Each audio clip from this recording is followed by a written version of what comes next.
like I have to come into some kind of sports music. Just something that's going to get me revved up and ready to shoulder the sheer weight of the salt to come in this video. Because that's right guys, it's time for the worst books of the year video.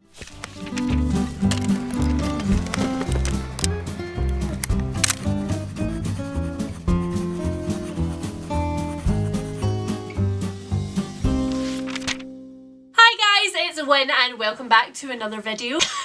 I've just realised that the first time that I've done that introduction on an actual booktube video is my worst books of the year video. Could there be a more fitting venue to prove to you that a salty bitch by any other name is still a salty bitch? You guys will have probably noticed that in 2024 my wrap-up videos just kind of poof disappeared. And the main reason for that is because 2024 for me kind of became the year of rereads. I suddenly reverted to the roots of very small me who would just read and reread their favourite books over and over again. But while that was phenomenal and I had so much fun with that, it also kind of meant that wrap-ups became a little bit more complicated because I didn't really have huge amounts of new things to say about the books that I have really loved for a long time. And on top of that, it meant that less than half of the books that I read in 2024 were new to me books, which makes the fact that there are 12 books on this worst books of 2024 list kind of astronomical. In that pool of books, I shouldn't have hated 12 books enough to actually make this list. Because for those of you who are new here, books that make my worst off list are not just books that I didn't jive with or books that I thought were a bit meh or mid. They are actively, for the most part, books that I have big issues with. And there are 12 of them here, so that's just a little bit disturbing. And as usual, before I get into this list, if any of these books are your favourite books of the year, that's great. I am so glad that you found something that worked for you. They did not work for me. Some of them in an aggressive way. And that's okay because opinions live here on this channel. You're allowed to have yours, I'm allowed to have mine. And authors' opinions don't matter because they don't belong in reviewers' space and they shouldn't be watching this in the first place. So with all of that traditional PSA aside, let's get on to the books. Starting with one book which, for want of a better phrase, gave me kind of spicy flashbacks. This book was one of the most anticipated books of the year. It ended up on my most anticipated books of the year list. The book that I am talking about is An Education in Malice by S.T. Gibson.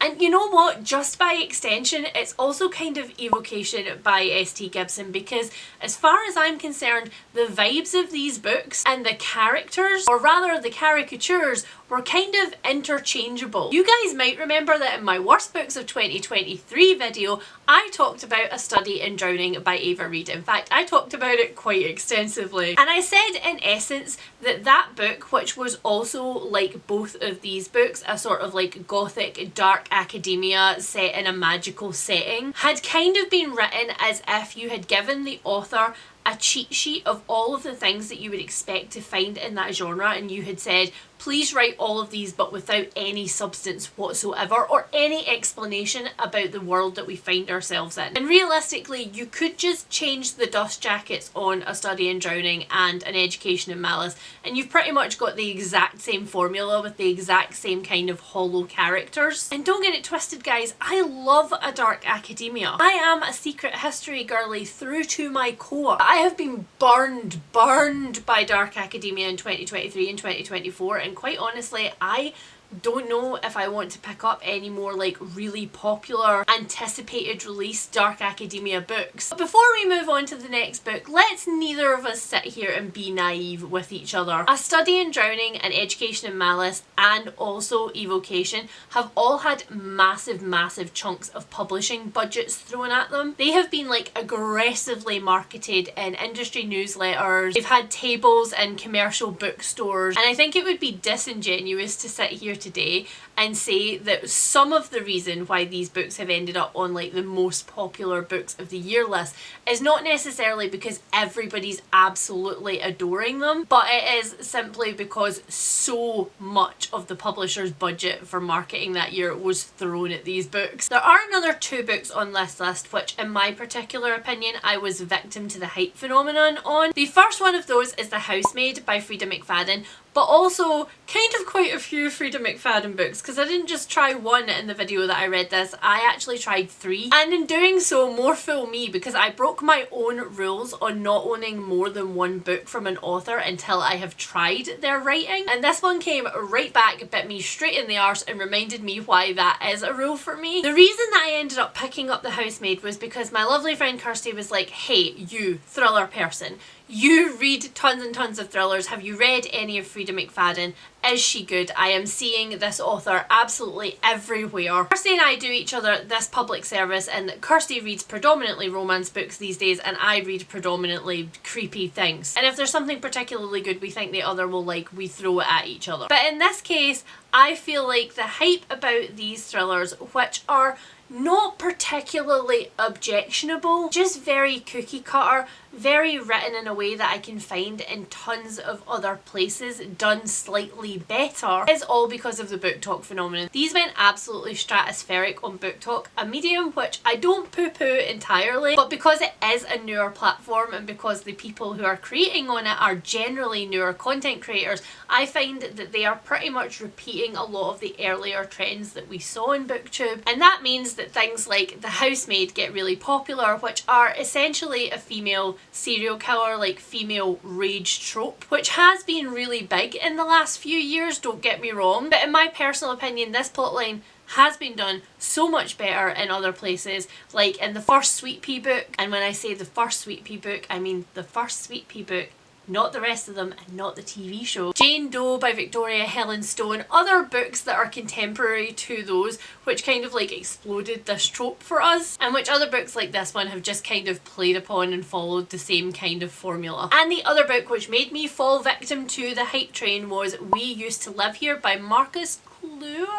This is the book which has of course been turned into a sapphic horror movie featuring Blake Lively, and so it was everywhere for a little while when that announcement was made, and I picked it up very much on the basis of that, only to be really immediately pulled up short. This for me is exactly what happens when you write women with a male gaze. From the very first page, the female character who we are introduced to, the one who opens the door to the family, is kind of portrayed exactly as that stereotype of, oh no, what should we do? I initially thought that this was going to be a much more wholesome introduction to this book, that she was going to open this door and see this lovely dad and his kid. Oh, they're so sweet. Yeah, of course you can come in. You do that. But that's not how this is portrayed. She's suspicious from the minute that she opens the door. They've walked a really long way in bad weather conditions. From where to get here? How come they weren't just walking past? And her gut's telling her do not let them in, that she feels uncomfortable. The guy is making her feel actively uncomfortable,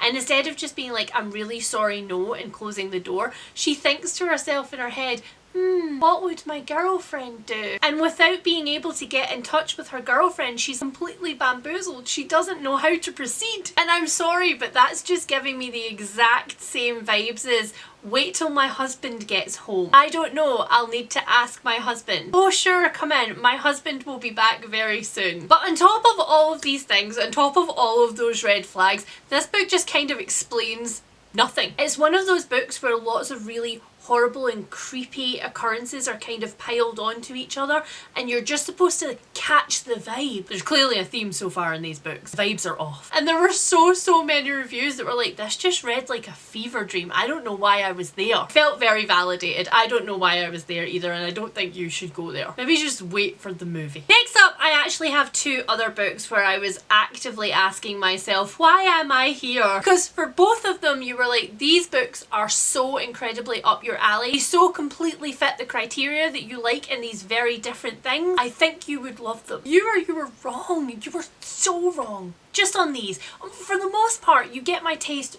right down pat. That's why I ask at the end of almost every video for you to give me recommendations, because most of the time I completely trust you. But these 2 books left me with massive trust issues. And the first of them is Things Have Gotten Worse Since We Last Spoke and Other Stories by Eric LaRocca. Now look, I knew that this one was going to be a little bit of a stretch for me going in because I'm not a massive short story fan. You guys know that short stories scare me. By the time I'm finally invested in the characters and I want to know what's happening to them, they're gone, and we have to do it again with another set of characters, and it just isn't my jam. So we were already starting on a sugarly nail, as we say here in Scotland. But then I finished it, and at the end I was just left going, why? Now, in case you were like me and you had seen the title and you'd seen the front cover of this book, but you had absolutely no idea what it's about except that it's a really popular horror short story collection, allow me to clue you in. The main story is about two sapphics who find themselves on an extremely niche message board messaging each other about an antique apple peeler. And if you're listening to that and thinking that sounds like a very tenuous connection, then you are in fact right. Because this entire conversation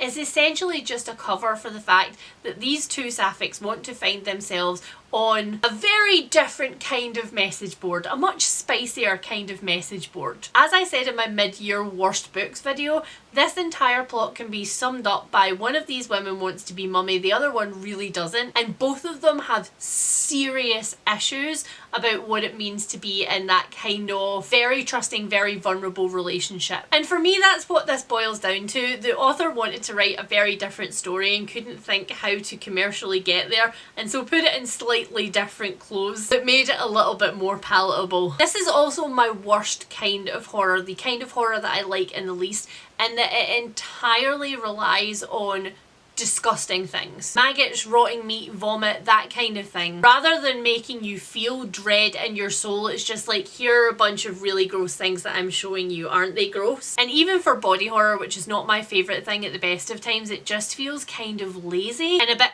pointless. And then the other book, which you guys massively were like, oh, you need to read this, was The Thursday Murder Club by Richard Osman, and by extension the other books in this series, which we read as part of a series read along for my Patreon. And so when I say that we were all very excited for this series, I cannot emphasize that enough. And I should also point out that this is one of lovely spouse Harry's favourite series in the world. Super disappointing to him when I hated it. So now he knows what it feels like when he told me that Red Rising was trash. I'm still not entirely over that. I don't trust him anymore. For those of you who don't know, I really love two things in thrillers and mysteries.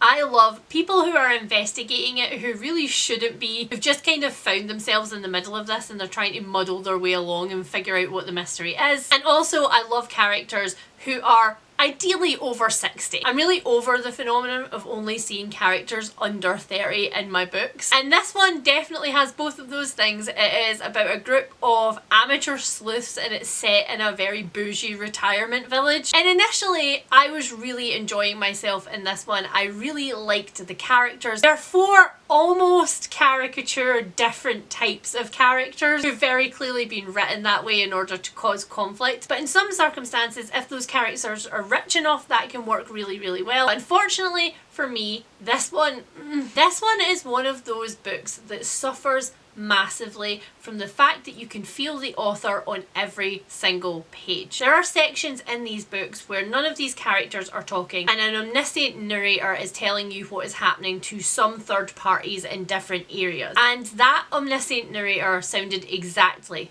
like Richard Osman. And because of that, because Richard Osman is himself a personality and because you can hear his authorial voice, all of the characters by the midpoint of this book kind of felt like a mishmash of the author. I really intensely felt like funny lines were being delivered by, look, it's a pun, isn't it ironic? Don't you want to laugh? And in fact, the more that the book went on, the less I wanted to laugh, and the more I felt like I was being steered through a really stilted play, being shown all the scenes with the big red herrings that I was supposed to really like gasp about and be so shocked and want to investigate and put together, and instead it all just felt like it was a really thin plot that was just a vehicle for the author to deliver more comedy. And yeah, sadly it just didn't work for me, but like I say, it really did work for Lovely Spouse Harry, and we have a lot of crossover taste. Maybe if you like some of the other books that Lovely Spouse Harry has mentioned in the past, you'll love this one, who knows. Alright, and now seeing as we seem to be pairing books together, let's look at two books that I really should have trusted my gut on. Two books that when I picked them up I was like,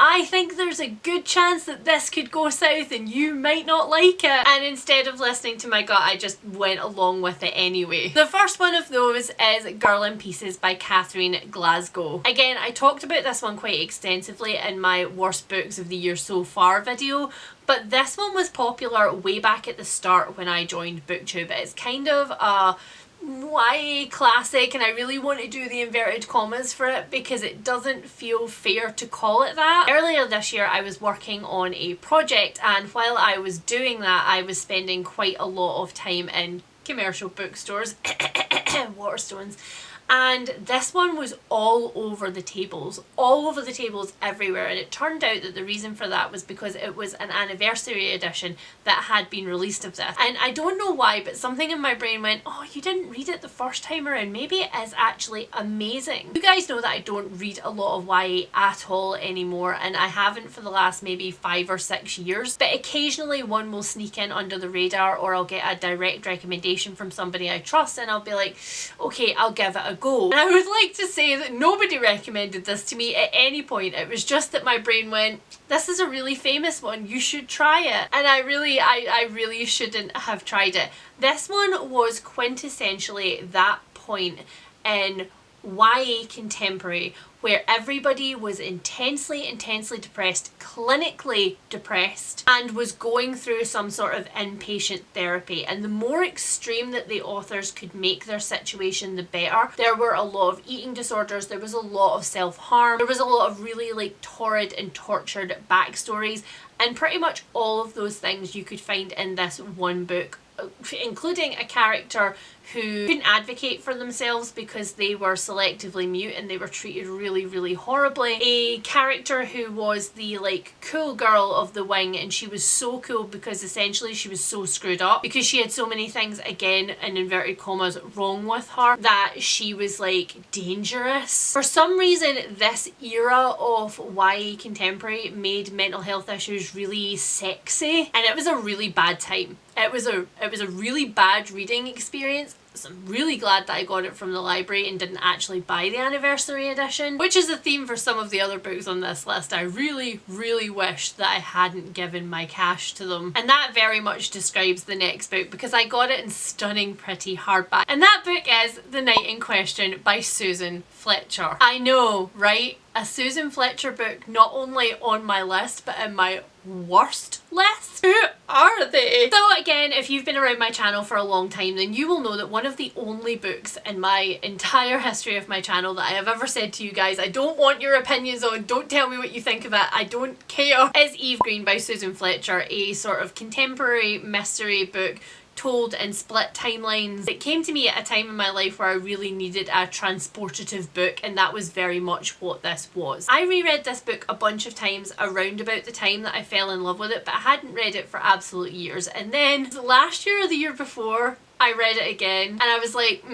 I still love parts of it. I can absolutely see why earlier Wynne absolutely fell in love with it. Now looking back on it, I'm like, there are some serious things that are not great about that book. But over the course of me loving Eve Green, I have picked up and not read multiple books by Susan Fletcher, partially because I was scared that they weren't going to live up to Eve Green, and partially because some of the premises I just wasn't that interested in. And then finally I walked into a bookstore and I saw this on the shelf and I was like, I want it. It is essentially a murder mystery set in a care home. This time not a retirement village, but an actual care home where people who are elderly and have disabilities have gone to be looked after in a partially therapeutic setting. The main character who is in it is an elderly recent amputee who witnesses a horrible accident, and then spends the rest of her time navigating her disability with how she is going to investigate this mystery. And initially when I went into it, I had really high hopes because the writing was the beautiful flowery writing that I remembered from Eve Green. But the further I went into it, the more I was like, this is not the one. The fat phobia in this one was absolutely rampant. It started out again on a very good note by giving the main character Florrie lots of interesting backstory wherein her weight is sort of investigated, and it's made very clear very early on that Florrie's never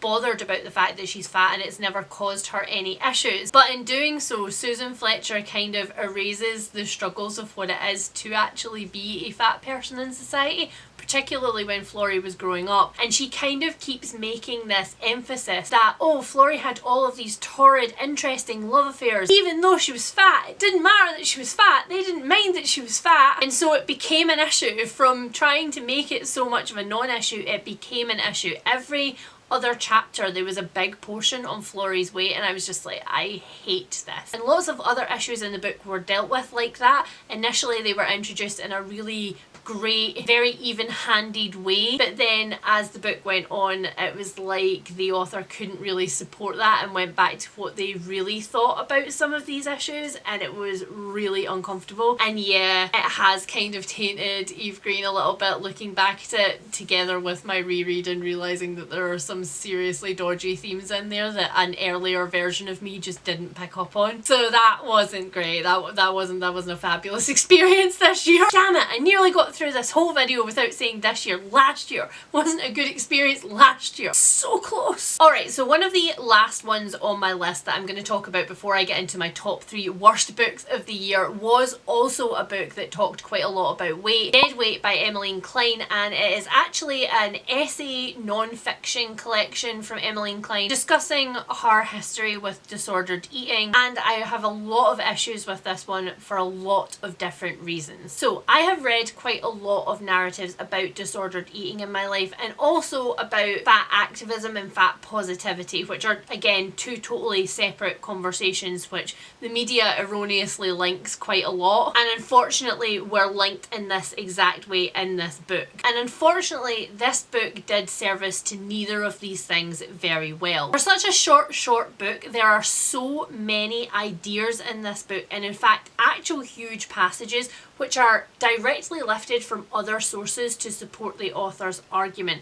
Now if this was a longer book where the author's own ideas had much more room to breathe and to kind of grow and become a thing in and of themselves, that would be fine because these passages would just be supporting their theories. But instead it felt like the author was actively building their theories on the building blocks of other authors and other people who had written about these topics in various different places. And while at the very beginning there is an essay which is very original and did make me think, as the book went on it just kind of recycled previous themes and didn't add anything new.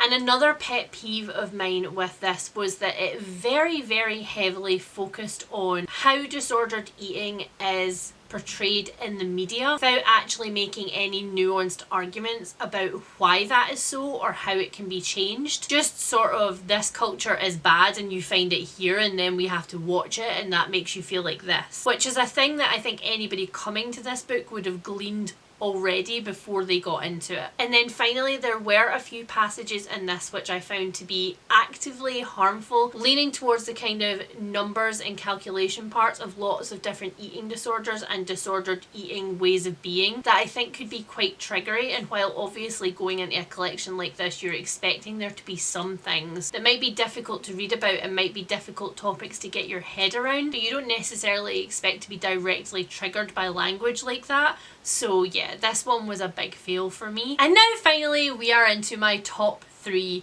worst books of the year, and quite honestly 2 of these are holding pole position for 2 and 3. They are interchangeable depending on how annoyed I am when I think about them on any particular day. So not in any particular order, the first one that I will talk about is Monsters by Claire Dederer. This is subtitled A Fan's Dilemma, and it is supposedly a non-fiction investigation by Claire Dederer into the idea of how we separate the art and the artist. So how we talk about people who are controversial or people who are outright harmful. And according to the premise of this book, it is supposed to give you some sort of nuanced view wherein the author explores loving the actual source material but hating the source, and wondering how you can call yourself a fan or how you can call yourself a moral person and still enjoy these forms of media. And unfortunately this book was very much not that. This book was essentially, in short, Claire Dederer saying, I like some things and it should be okay that I like these things,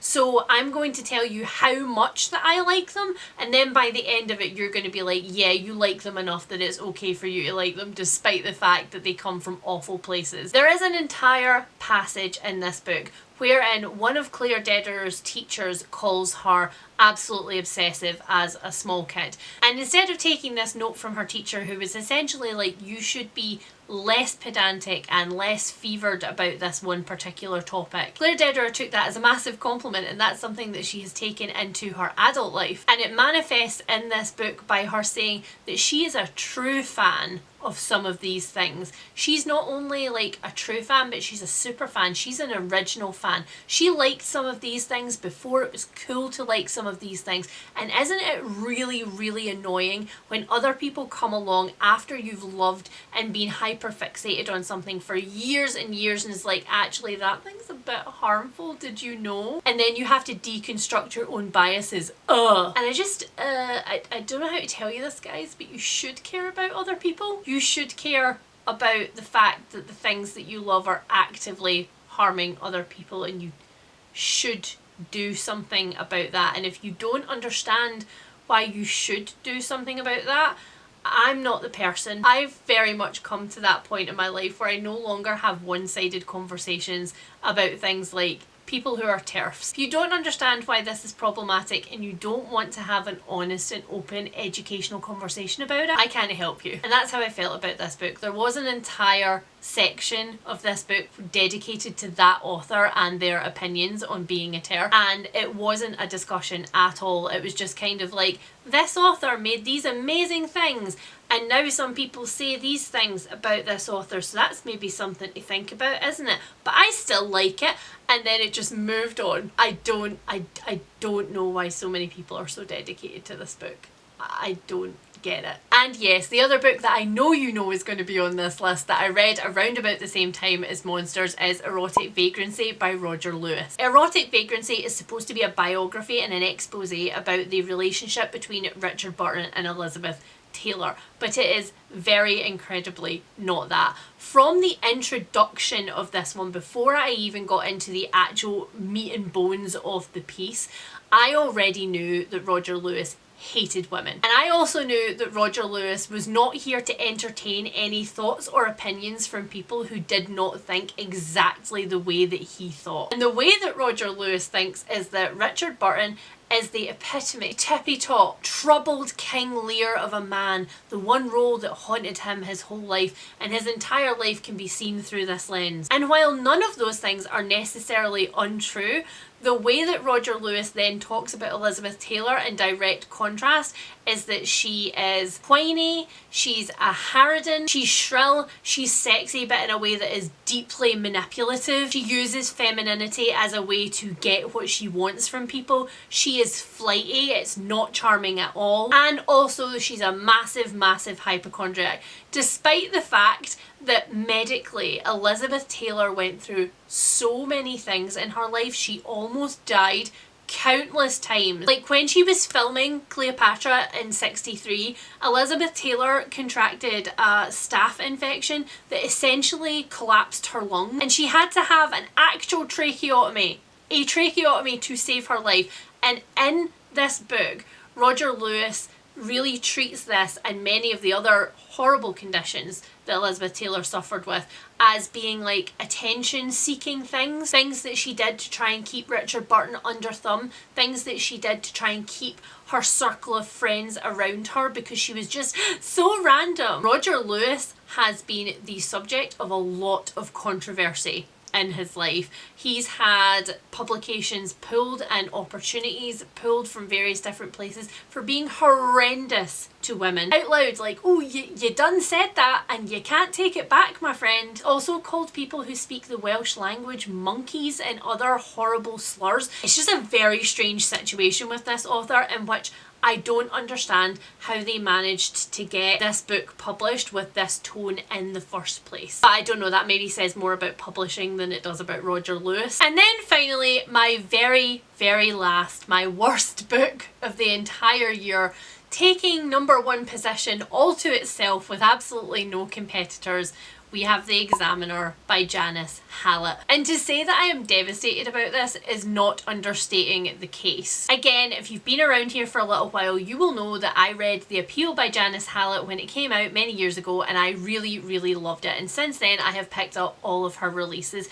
to various different degrees of enjoyment. And so when The Examiner came out and it was actually set in a university, I was so excited because if you don't know, Janice Hallett writes media mystery books, so all of her books are set up where you see documents, emails, transcriptions of phone calls. In The Examiner you get quite a lot of chat rooms and WhatsApp groups, and it's a really, really innovative way of telling a story. But The Examiner was an absolute train crash. It is essentially about a group of people who are undertaking the exact same art course, and as part of the book you essentially see them meeting in their chat rooms at the start of the course, kind of getting a feel for everybody. All of Janice Hallett's characters obviously have to be described and emoted through different pieces of media, and so there is sometimes a like heavy-handed information dump about a character where they'll tell you about themselves, but it doesn't really feel massively off when it comes to the format.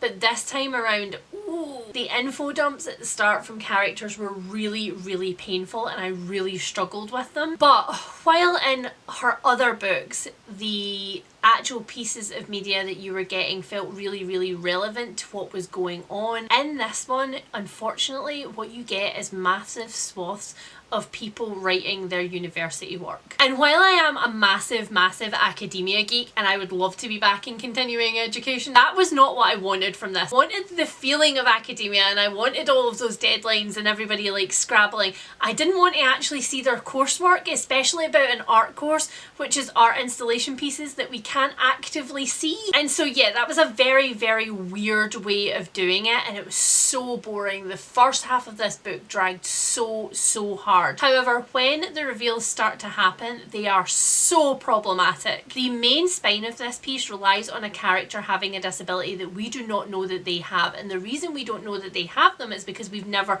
visually seen them or seen how they navigate the world. And so as a result, not only is this character's disability used as a reveal and a big like, oh, gotcha moment for the reader, but it's also made clear that throughout this entire book the other characters have been actively manipulating this character using their disability, and it's really gross. It's handled terrifically poorly. And then there is a massive scene at the end where a big reveal happens, and this character is handed something but they can't see it, so they don't know what it is, and everybody else in this massive hall is all screaming and they're just left standing there holding this thing, not knowing what's happening, and it was just horrible. It was horrible. Also, this character, the character who has the disability, is portrayed throughout this entire book as the most annoying, the most pedantic, the most unpleasant, boring, nippy person to possibly have to deal with. And the reveal, I think, is supposed to then make you feel, oh, the reason that they're being portrayed this way is because these other people are treating them badly because of their disability. But instead it just leaves you feeling really manipulated by the author. And so I really do think that The Examiner is my last Janice Hallett, despite the fact that I love the things that she does with format. And just interestingly enough, as a last note on this one, the publisher's campaign around about this one was also pretty spenny. I'll just say that. I'll just leave that there, and I'll just walk away. So that is it, guys. Those were all of my worst books of 2024. I've talked so long and so animatedly that I am starting to lose my voice, and we are starting to lose the light, so this is a good place to wrap this one up. If you have got this far through this video, then leave me either the salt shaker emoji or the fire emoji, depending on how this video made you feel. I would love to hear in the comments of this video what your worst book of the year was. And of course, if one of the books that I talked about here today was your worst book of the year, or if it was one of your best books of the year, then also tell me about that down below, because opinions live here. And just a quick note before we go, wrap-ups will be coming back in 2025, don't worry. If you are new here and you want to find out what's on my best books of 2024 list, then please hit that subscribe button. And if you are a returning viewer who has been waiting for this video all year and has enjoyed it, then please hit that thumbs up on the way out, because it really does help my channel. And I will speak to you guys really soon. Bye!